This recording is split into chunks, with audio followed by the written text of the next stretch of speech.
السلام علیکم dear students, امید کرتا ہوں آپ خیریت سے ہیں.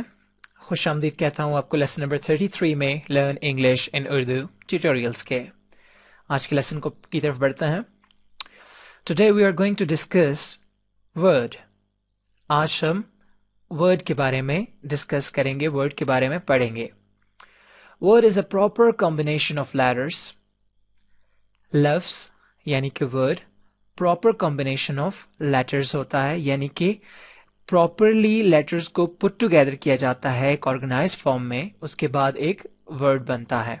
And it conveys some idea, اور یہ ایک خیال کو کنوے کرتا ہے، ایک آئیڈیا کو کنوے کرتا ہے. یا ہم اس کی ورڈ کی یہ ڈیفینیشن بھی لے سکتے ہیں: a single distinct meaningful element of speech or writing. ایک اکیلا ڈسٹنکٹ ہم کہتے ہیں کہ جو چیز باقی چیزوں سے مختلف ہو، علیحدہ نظر آتی ہو. a single distinct meaningful element، ایک علیحدہ، ایک اکیلا meaningful معنی خیز element of speech or writing، زبان کے بولے جانے میں اور لکھے جانے میں جو ایک اکیلا ڈسٹنکٹ اور میننگفل ایلیمنٹ ہے، اس کو ورڈ کہتے ہیں. used with others or sometimes alone to form a sentence. بعض اوقات ورڈ کسی دوسرے ورڈ کے ساتھ استعمال کیا جاتا ہے اور بعض اوقات اکیلا بھی استعمال کیا جاتا ہے to form a sentence، ایک جملہ بنانے کے لیے. and typically shown with a space on either side when written or printed. اور عام طور پر جب ایک ورڈ کو لکھا جاتا ہے، ایک لفظ کو لکھا جاتا ہے، تو اس کی دونوں جانب اسپیس ہوتی ہے. جیسا کہ آپ یہاں پہ دیکھ سکتے ہیں کہ شون ایک ورڈ ہے، اس کے پیچھے ٹپیکلی اور شون کے درمیان ایک اسپیس ہے، پھر شون اور ود کے درمیان ایک اسپیس ہے. تو اس طرح ورڈز کے درمیان میں اسپیس ہوتی ہے، ایک ورڈ کے درمیان میں اسپیس ہوتی ہے جب اسے لکھا یا پرنٹ کیا جاتا ہے.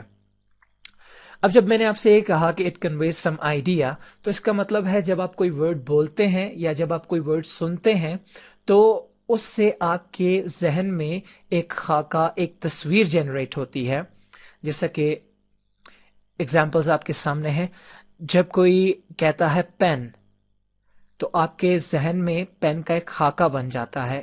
اس ورڈ سے آپ کے ذہن میں ایک تصویر بنتی ہے: teacher, pencil, van, car, T V, computer, soldier, police مین.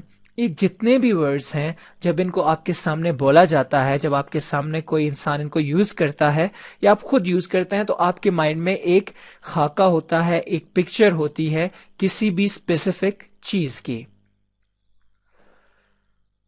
اب ہم فریز کی طرف بڑھتے ہیں. Phrase is a group of words that makes some sense but not the complete sense, and it is called a phrase. A group of words that makes some sense. Phrase ایک الفاظ کا ایسا مجموعہ ہے جو کہ آپ کو کچھ سینس، کچھ مفہوم ادا کرتا ہے لیکن مکمل مفہوم ادا نہیں کرتا. یا پھر a small group of words standing together as a conceptual unit. الفاظ کا ایک چھوٹا سا مجموعہ جو کہ ایک conceptual unit، یعنی concept سے مراد ایک آئیڈیا جو آپ کو کنوے کرتا ہے. typically forming a component of a clause. یہ عام طور پر clause کا ایک کمپوننٹ جو ہے اس کو فارم کرتے ہیں. اب کلاس کیا ہے یہ ہم اپنے نیکسٹ لیسن میں آپ کو بتائیں گے کہ واٹ از اے کلاس، اور کلاس کی ڈفرینٹ کائنڈس کیا ہیں، کلاس کی ڈفرینٹ ٹائپس کیا ہیں، ہم یہ بھی اسٹڈی کریں گے.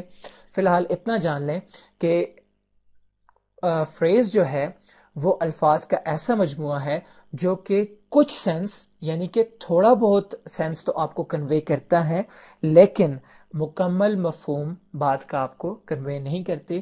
اس چیز کو فریز کہا جاتا ہے.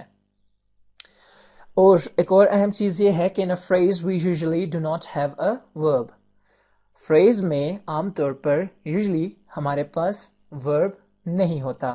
ورب یعنی کہ ایکشن ورڈ ہمارے پاس نہیں ہوتا. ایگزامپلس دیکھ لیتے ہیں. جیسے کہ اب میں کہتا ہوں on the road یا in the kitchen, in the air اور at the station. اب جب میں کہہ رہا ہوں آن دا روڈ تو آپ کو سمجھ آ رہا ہے کہ روڈ پر اب کیا ہے یہ نہیں پتا, کمپلیٹ سینس کنوے نہیں ہو رہا. ان دا کچن یعنی کہ کچن میں, اب کچن میں کیا ہے, کیا ہو رہا ہے, اس کے بارے میں آپ کو نہیں پتا, کیونکہ کمپلیٹ جو سینس ہے, مکمل مفہوم جو ہے وہ کنوے نہیں ہو رہا.